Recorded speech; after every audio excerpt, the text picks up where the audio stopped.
Morning, everybody. Good morning. Welcome to the first in our webinar series, Protecting the Next Generation of North Carolinians. Today's focus is keeping kids safe at home, at school, and in the community with safe gun storage. We're glad you're here. Before getting started, I'd like to give our interpreters, Montse Ramirez and Dolce Balderas, a few minutes to provide instructions on how to use the interpretation feature. Hola, buenos días, buenas tardes. Yo soy Monse y estoy aquí con mi cointérprete Dulce y vamos a estar proveyendo interpretación de inglés a español y de español a inglés. Pueden encontrar las instrucciones aquí en la pantalla y también pueden buscar el botoncito que dice interpretación si están ingresando a través de Zoom. Ahí seleccionarán el canal de español para escuchar y participar en la llamada en español. Y si están ingresando a la llamada por un teléfono inteligente o tableta, pueden buscar el menú que dice más, seleccionar interpretación de idioma y después finalizado. We're going to ask everyone to please find the Zoom interpretation option if you're on the Zoom call right now. You can find this at the bottom of your screen by selecting interpretation, clicking English, and then done. If you are on a smartphone or tablet, you'll find the three little dots. Similarly, select English and then done. And you should be all set to go. We're going to ask, please, people to speak at a moderate pace as we will be having live Spanish interpretation. Take pauses if you're reading. You tend to speak up whenever, you tend to speak faster whenever people are reading. So we want to ask you to please be conscious of this whenever you are presenting. Thank you so much for creating a bilingual speech.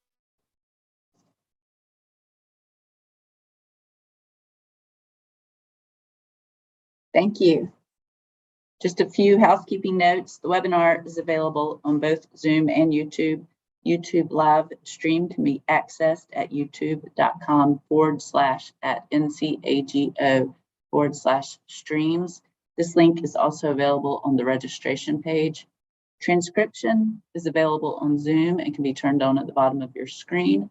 We have a limited amount of time today, but we'll try to address questions that are not covered in the webinar in a follow-up email. On Zoom, please submit those questions using the Q&A feature.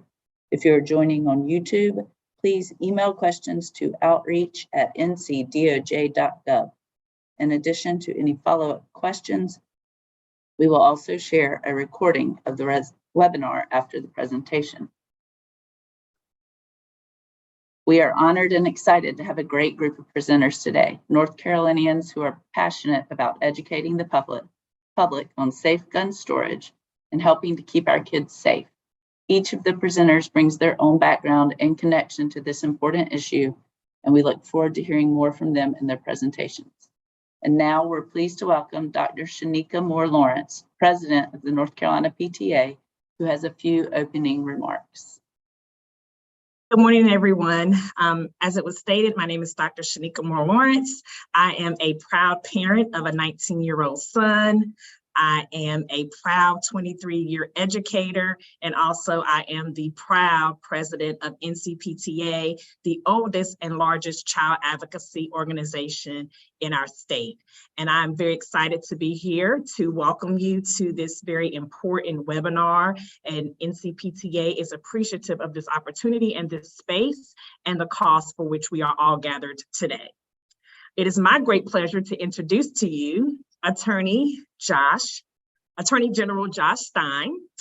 He was sworn in for his first term as our North Carolina 50th Attorney General in 2017 and his second term in 2021. As Attorney General, he has focused on protecting North Carolina families from crime and consumer fraud. He is working to keep children safe online, improve data security, and to lead a national effort to combat robocalls. In addition, Attorney General Stein is leading national efforts to combat the opioid crisis and get treatment and recovery resources for North Carolinians struggling with addiction. Attorney General Stein previously served as a state senator, and as a senior deputy attorney general in the North Carolina Department of Justice. He grew up in Chapel Hill, North Carolina, go Heels. He is a graduate of Dartmouth College and earned a law and public policy degrees from Harvard University. He and his wife, Anna, have 3 children. And without further ado, we will now turn it over to Attorney General Josh Stein. Thank you very much, Dr. Moore-Lawrence, for those kind words of introduction, and thank you for participating today. I'm going to introduce the other panelists at the end of my introductory comments, whom we are also very grateful for their willingness to participate. I'm really excited to kick off this series because this is a really important series because our kids are struggling. And I know how hard it is for parents. I know how hard and worrying it can be to raise kids and try to help them navigate the onslaught of challenges that they face. And it's hard for us as parents because a lot of those challenges are new, and we didn't have cell phones when we were kids. It's an entirely different world out there. And our kids are experiencing depression, anxiety, drug misuse, addiction, self-injury, and suicide at alarming rates. So much so that the U.S. Surgeon General has declared a youth mental health crisis. And the data in North Carolina is terrible. Suicide among 10 to 18-year-olds more than doubled in the decade between 2011 and 2020. It is now the second leading cause of death for kids in that age group. Overdose deaths in North Carolina increased by 22% in a single year in 2021, and teen overdose deaths across the country also increased by 20% in a single year. And as we're going to discuss more in depth today, firearms are claiming the lives of more and more children in communities across North Carolina. And while we wish there may be a single easily addressable solution, we know it's more complicated than that. But that's why we're launching this webinar series, is we want to give parents, grandparents, teachers, anyone who cares for kids, the information that they need to help their kids successfully overcome some of the biggest obstacles they're facing. We want to be able to help kids be resilient in the face of everything they're dealing with today and things that are going to come down the pike that we can hardly even imagine. The key is to have adults in their lives who they trust and who they know they can turn to. And it's incumbent upon us to be those adults. But to do that effectively, we need helpful information, useful knowledge, so we can best guide them in the right direction. We are going to have 4 of these sessions focused on mental health and social media, online crimes against kids, youth substance misuse, and the topic today of our kickoff, safe gun storage. We decided to start with safe gun storage because gun violence is the leading cause of death of children in this country, more than car crashes. From 2012 to 2021, more than 600 children in North Carolina died from a firearm-related injury, and that included 121 kids in 2021. Of youth suicide deaths in North Carolina in 2020, 60% involved a firearm. 80% of school shooters under 18 got a gun from their home or the home of a relative or friend. It is simply too easy for kids to get their hands on guns. Last year, a 2-year-old in Johnston County died from a single gunshot wound. His father's loaded handgun was sitting in the front seat of the family's truck, and this child found it with tragic consequences. In April, a 7-year-old in Robinson County died from a firearm injury. He found that firearm while visiting a family member's home. Those are devastating accidental deaths. But what about the children who are depressed or bullied and are contemplating suicide? Nearly a third of all high school students in North Carolina said it would take them less than an hour to get and fire a loaded gun without their parents' permission. Less than an hour to commit catastrophic, irreversible harm at a single moment of hopelessness. Less than an hour for that family and potentially other families to be irretrievably broken. In just a bit, Baker is going to talk about his own experience and how safe gun storage played a role in his family's story, and I thank God for it. Our children are not as safe as we pray they should be.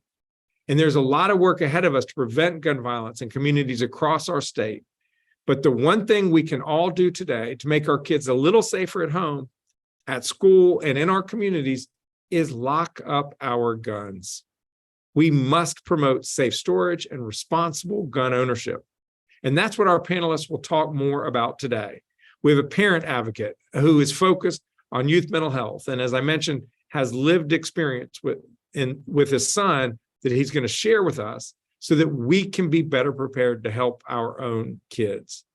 Secretary Billy Lassiter will oversee the Juvenile Justice Division at the Department of Public Safety and serves on the Task Force for Mental Health and Substance Use, the Task Force for Safer Schools, and the Child Fatality Task Force. He also helped launch the NC Safe campaign for safe storage in North Carolina, and he's going to talk about that as well. Lieutenant Billy Garton of Raleigh PD serves alongside me on the Task Force for Racial Equity and Criminal Justice, and as a police officer, sees firsthand the devastation that gun violence causes. And Dr. Shanika Moore-Lawrence is the president of the North Carolina PTA and is a mother and educator with more than 20 years of teaching experience, currently with the Wake County Public Schools, has a clear-eyed view about the emotional struggle our kids go through as they age. And I want to thank all four of them for their sharing their experiences and expertise with us today. And I want to thank all of you for joining us. I've heard Lieutenant Garton say about safe storage that it only takes a few seconds to prevent a lifetime of regret. So I want to thank you all for taking some minutes to learn more about how we can all do better to help our kids. Now I'll turn it over to Baker. Thanks so much. Thanks, Attorney General Stein, for that warm introduction, and really want to thank you for putting on this series on protecting our youth and starting with this incredibly important topic, as you mentioned, of firearms. I was privileged to speak at the Attorney General's Conference on Youth Mental Health earlier this year here in Charlotte. And we spoke about a number of topics that day, one of which was the interplay of firearms and self-harm. And that's what I'm here to expand on today. First, by telling you about my family story and experience, and then by highlighting some facts and figures that I think may surprise you that dovetail very nicely with Attorney General Stein's opening remarks there. So starting with my family story, and I'm going to give you a spoiler alert that this has a happy rather than tragic ending, as the Attorney General just alluded to. But on the following page are pictures of my son, William. And these are pictures from 2021 when he was a junior and senior in high school. And as you can see, he looks like a happy all-American kid. He's got a great family, great friends, doing well in school, an incredible head of hair that apparently is not genetic. And what I want to drive home to you is that in each of these pictures where he looks like he's on top of the world, he was battling depression and increasingly severe suicidal ideation. When we talk about suicide, just really quickly, ideation means you're thinking about it versus planning means you're actually planning to do it. And we'll get a little more into that a little later on. But in each of these cases, he was struggling pretty mightily with his mental health. And I bring this up just to say, we don't know what a suicidal person looks like. And the CDC actually tells us that the majority of people who die by suicide are not diagnosed with a mental health disorder. But as William's struggles continued during his senior year in high school, it came to a head on December 5th, 2021, when he woke me up at about 1 a.m. and asked for help. And that's actually a picture that my wife found on the Ring camera by our front doorbell. In the wee hours of the night, you can see the lovely Christmas inflatables as he and I are about to leave to go to the emergency room, where we would spend about 24 hours while we figured out the next steps for his care. But before that happened, in a conversation in the hallway outside of our bedroom, William said the following sentences to me, and there's a lot seared into my memory from that evening and that experience. But for some reason, this particular sentence made my blood run cold. I tried to get one of your guns today. The idea that he had gone from the point of ideation to planning that he had gone into my closet and explored my shotgun safe and tried to find a way to get into it, made it very real and made me very, very afraid for my son. Thankfully and luckily, my guns, a shotgun and 2 pistols, were locked up tight, very tight that night, using a safe just like the one pictured here in the middle. It's made of steel, has an 8-digit security code. He was not getting into that safe that evening without a blowtorch and an anvil, as I like to say. I can't take a lot of credit for this. My father, retired drill sergeant Clay Orville Burleson, United States Army, drilled gun safety into me from the time I could shoot a Ryder BB gun when I was about 8 years old. And luckily, those lessons stayed with me and my guns were locked up that night. As I mentioned, William and I went on to spend 24 hours in the emergency room. He spent 3 days in a secure mental health facility up in Davidson, North Carolina, and then a month in a residential treatment facility here in Charlotte called Hopeway. And he's doing really well now. Another sentence that's always stuck with me is, I told him when he came home from Hopeway after a month that there were no longer any guns in our house. And his answer was really short and simple. He said, "Good, guns make it too easy." And that's really what the rest of my remarks are about today. I want to point one thing out. I would not call myself an activist in the traditional sense of the word, but more in the civic sense.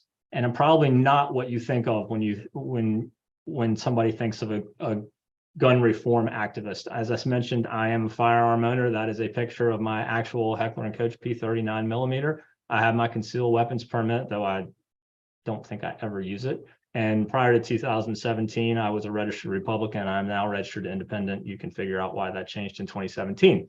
But I'm not here with a political message of any sort. This doesn't have anything to do with the NRA or right or left. This isn't really about gun reform. It's about gun safety, which is something I think we should all be able to agree on. I want to move quickly to some facts and figures about guns and suicide. Before I start, I'll just tell you all the data I have here are from a couple of high quality studies that pull CDC data. And I think there's links to those studies that'll be provided at the end if you're interested in learning more. There's 2 in particular, one from the Brady Gun Center, another from the Giffords Law Center, that are really good. Put it out in layman's terms with lots more statistics that I'm going to share with you today about the dangers of guns and suicide.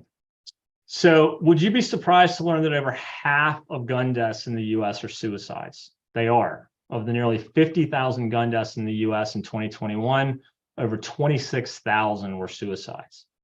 As we'll see on the next slide, this is not a new phenomenon. Murders, mass shootings, police incidents, and things like that get the headlines, but we lose more people to suicide by firearm every year than all of those combined. And you can see this has been the case since 1968, when the CDC started keeping these data. We have an epidemic of losing people by suicide. When we think about suicide, it's important to understand what we call the inevitability myth. That is, that suicide is usually a long-planned event that the victim is determined to carry out no matter what.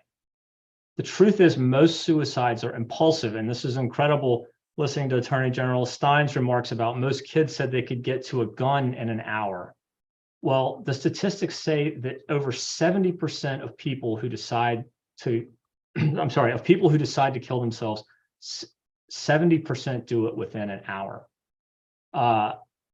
It's often after a traumatic event, an argument, an event at work, an event at school. And, you know, in William's case, he had a number of things go wrong the week that he really hit his crisis point. I think as adults, all things we would say, oh, well, you'll get over it. Troubles in a relationship that was important to him. Bad news from a college he'd hoped to get into, early decision. Not making the varsity basketball team as a senior. Again, nothing that would suggest, well, you should kill yourself over that. But for a person already battling depression and suicidal ideation, these things build up to a traumatic moment in the middle of the night where they decide that perhaps the world would be better off without them. That's how suicide happens more often than not. The good news is that people who survive suicide usually go on to live long lives. 70% of survivors never make another attempt, and 90% do not go on to die by suicide. So how do we increase the odds a person survives an attempt or doesn't make it one at all? And the answer is to make it difficult. A gun is by far the most fatal way and the easiest way for a person to take their own life. Now, here's a statistic that's really going to surprise you. In fact, the Attorney General's office called me to say, could you provide a citation for this? Because this is a really stark number. And that's kind of the whole point. This is a stark number. Guns are used in just 5% of all suicide attempts, yet they are responsible for more than half of suicide deaths. So why is this? As we'll see on the next slide, it's because a gun is a uniquely fatal way to take your own life. A suicide attempt using a gun is fatal about 90% of the time. You compare that to hanging, which was only fatal about half the time, jumping from a high place about a quarter of the time, overdose or cutting seldom are fatal. We know the facts tell us that suicide attempt survivors usually survive long-term, but there is no way to survive long-term if the attempt is fatal in the first place. And by far, the most likely way for it to be fatal is if a firearm is involved. Bear with me for a little math here. I know I'm running a little short on time for my comments, but I just wanted to illustrate with this graphic. If we take 100 theoretical suicide attempts, illustrative suicide attempts, if you see on the left, I did the math if someone used a firearm. 90 people die right off the bat. The math tells us that only 1 of the 10 survivors will go on to die by suicide, but that's still 91 deaths over the long term. The right is the same math with the drug overdose, which is fatal only about 3% of the time. That's 3 deaths up front and 9 over the long term for a total of 12 suicide deaths. A stark difference of 79 lives lost between the two methods. Again, guns are uniquely fatal.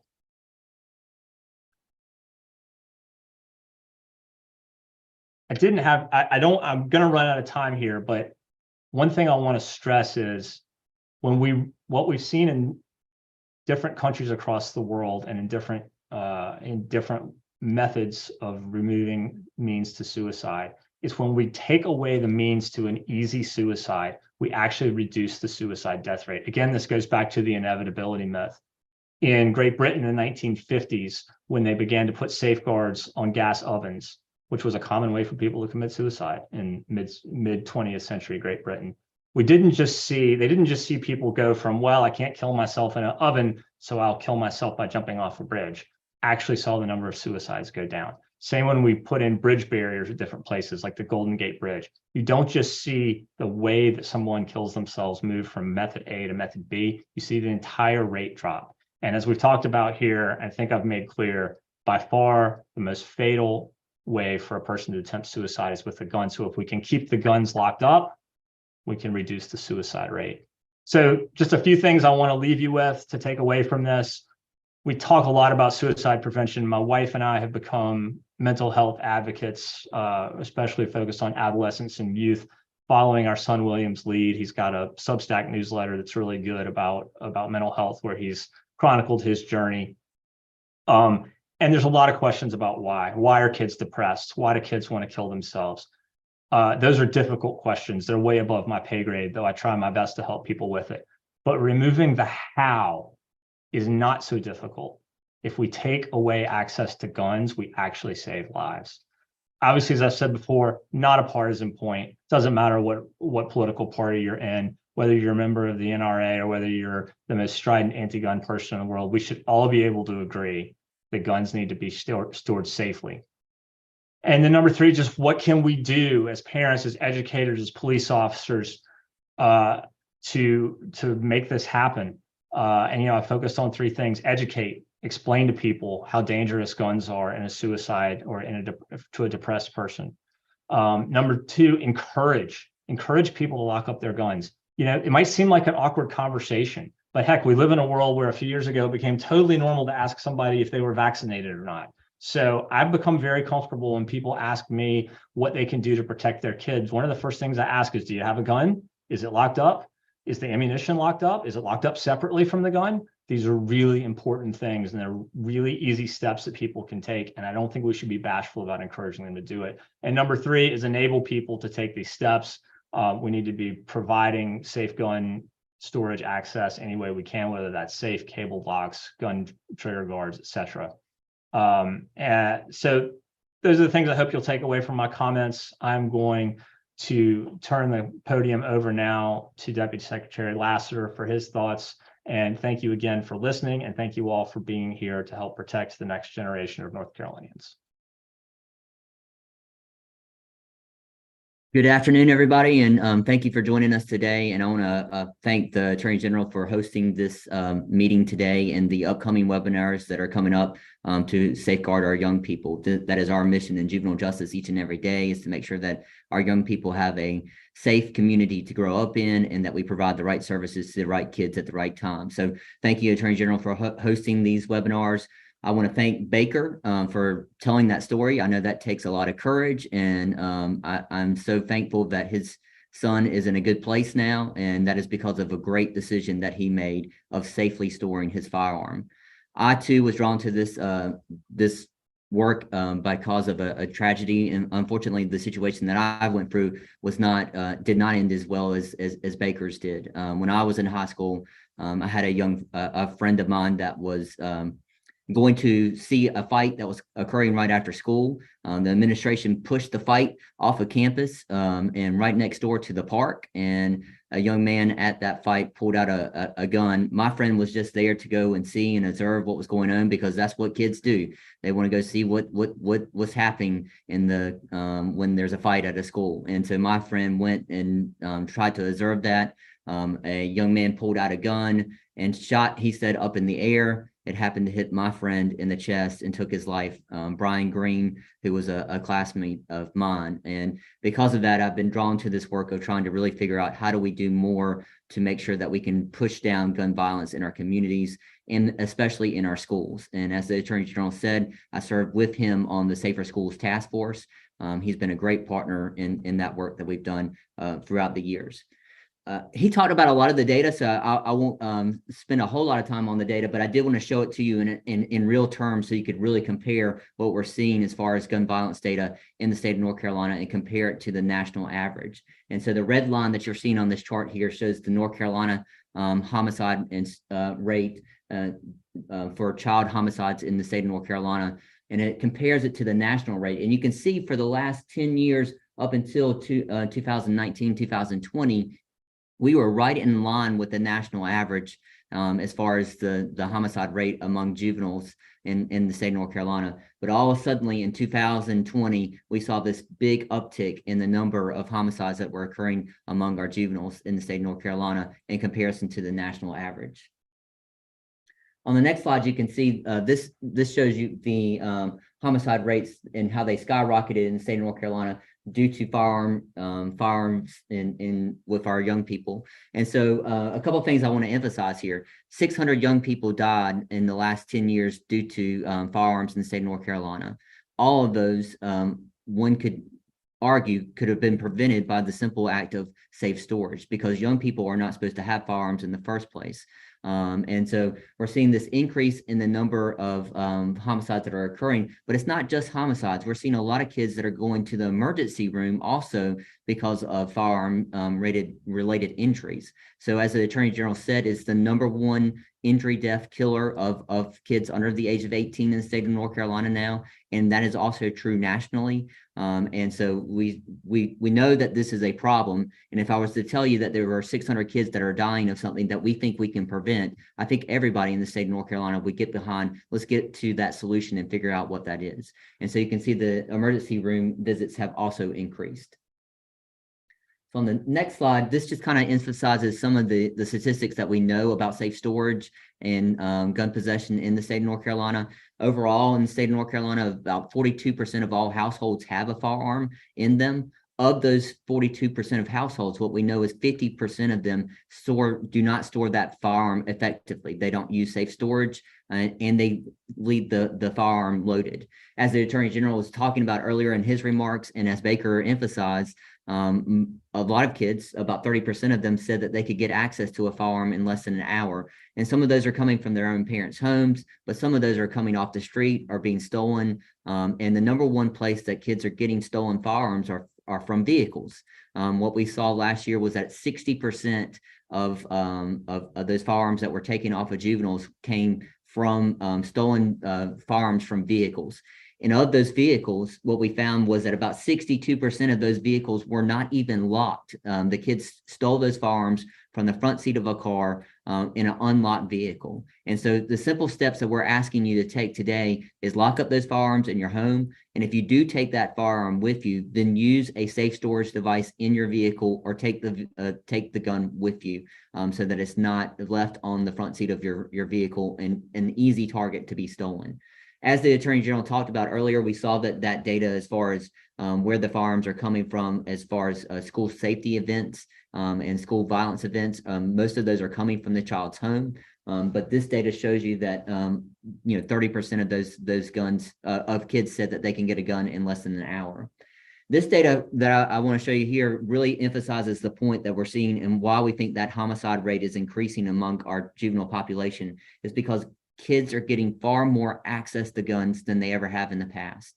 And so this data really lays that out for you. If you look at over the last 4 years, we've seen about 3% of juvenile crime involved a firearm, and last year that jumped up to almost 13% of all juvenile crimes that were committed in the state of North Carolina involved a firearm. To put that in real data for you, real numbers, we're talking it went from 1,500 incidents of firearms being used by juveniles in the commission of a crime to last year 4,500 firearms were taken off of juveniles in the commission of a crime. That's a huge jump. That's dangerous for our citizens, our communities, and for police officers that encounter those juveniles that have had that stolen firearm in their possession. Where are they getting those guns from? Again, we're seeing that they're coming from homes and also from vehicles that are where those firearms are being stolen.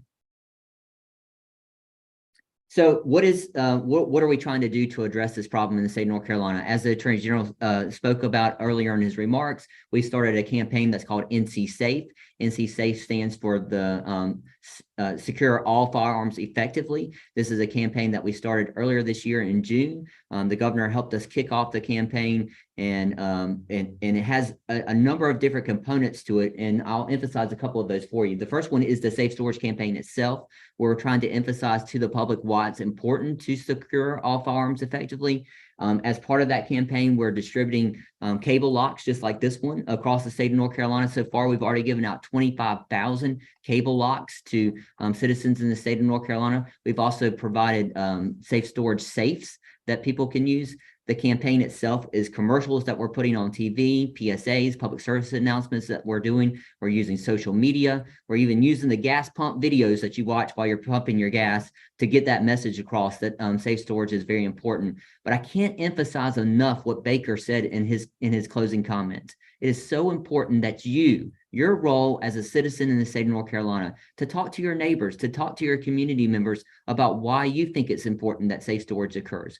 People listen to their friends and their neighbors as much as anybody else. And so we really want to make sure that campaign spreads to you. So part of that campaign is that we have literature that's on the NC Safe website, which is ncsafe.org. That'll be listed later in the presentation, so you can get that website. But it has all kinds of materials that you can use about how do you have those discussions? How do you have a courageous conversation with your neighbors? Or if your kid is going over to spend the night at a friend's house, how do you have that conversation with that friend to make sure that they have their firearms safely stored in their house? The second part of the campaign is we're doing a gun safe storage map. And I'll show you how that map looks in just a second. But the purpose of this map is if you're a grandparent or you're a parent and your child has shown suicidal behavior like Baker's kid did, and you want to remove that firearm from your house completely, we've created a map where you can safely drop those firearms off. A lot of these are gun dealers. They're gun ranges that have stepped up to the plate and said, yes, we'll take those guns and we will safely store them for you out of your home and for a time period, however long that time period is for you. If you're a grandparent and the grandkids are coming for a week, you can safely store it there for a week. If your kid has showed suicidal behavior or aggressive behavior and you want them to store it for a month or two, they can store it for a month or two. And so this map identifies where all those locations across the state of North Carolina are, so you can safely store them. We also are doing we're promoting firearm safety teams in communities across the state. We want local communities to buy into this initiative. And so we're starting these safe storage teams in locations across the state, and we'll have events in your local area where they'll be giving out gun locks and gun safes in your local community. And finally, we're doing CALM training, which is counseling about access to lethal means. And this is having the conversation, like I'm sure that the clinicians that talked to Baker when his son went to the emergency room about how do you remove lethal means from your house? How do you remove that firearm, or how do you make sure that it is safely stored in the house? But it's not just firearms. There are other ways that kids can commit suicide, or adults or veterans that are returning from war is where we see that this CALM training is really successful. And so we want to give the caregivers in those situations the tools that they need to remove that lethal means in their household, including with firearms. The safe storage map I was just talking about, here it is. It is up on the NC Safe website, so you can find those locations if you want to find a location near you where you can drop off your firearm and get the rules about how they accept those firearms at those different locations. You can click on that safe storage map. This is the logo for NC Safe. NC Safe, again, we started it in June. It will continue throughout the next fiscal year through next July. And we just got additional funding from the federal government to help spread this message and to buy and purchase more gun locks that we can provide to citizens across the state of North Carolina. And we will give you that website at the end of the presentation so that you can go to it and ask any additional questions and get any additional resources that you may need to help us spread this message about safe storage. Next up, I'm going to pass it from one Billy to another Billy, Lieutenant Billy Gardner, who is with the Raleigh Police Department. The Raleigh Police Department has been a great partner in this initiative and has helped us spread the message across the state, across the city of Raleigh. And so he's going to demonstrate how to use a gun lock. Good afternoon, everyone. Can you hear me? Yes, sir. All right, we'll give you one quick demonstration on a couple different ways to secure your firearm safely. And like what was mentioned earlier, you always want to make sure that you secure your firearm separately from the ammunition that is used. So one of the ways, the most common ways, is the gun lock. The gun lock generally comes with a new purchase firearm. If not, just about any gun store will be able to provide you with one of these free of cost. It runs through the barrel of the gun.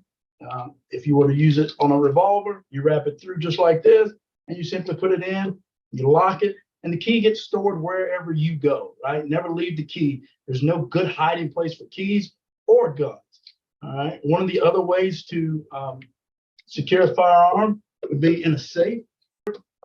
If you take one of these safes, one of the smaller safes, they more often than not, when you open them up, there's 4 access holes that allows you to secure the safe to a larger surface, like a floor or something like that. Again, storing the firearm, open, unloaded inside the safe box. Safe gets closed, locked, and the key goes along with you. If you would like to make sure that your guns are doubly secure, you could use the cable lock in conjunction with the safe box, and now your firearm is secured twice. And that's pretty much it for safe storage. And I'll say it again, it only takes a few seconds to prevent a lifetime of regret. So responsible gun ownership is what we're talking about here. If you own a firearm, it is your responsibility to secure it safely and keep it out of the hands of anyone who should not have access to it. Thank you.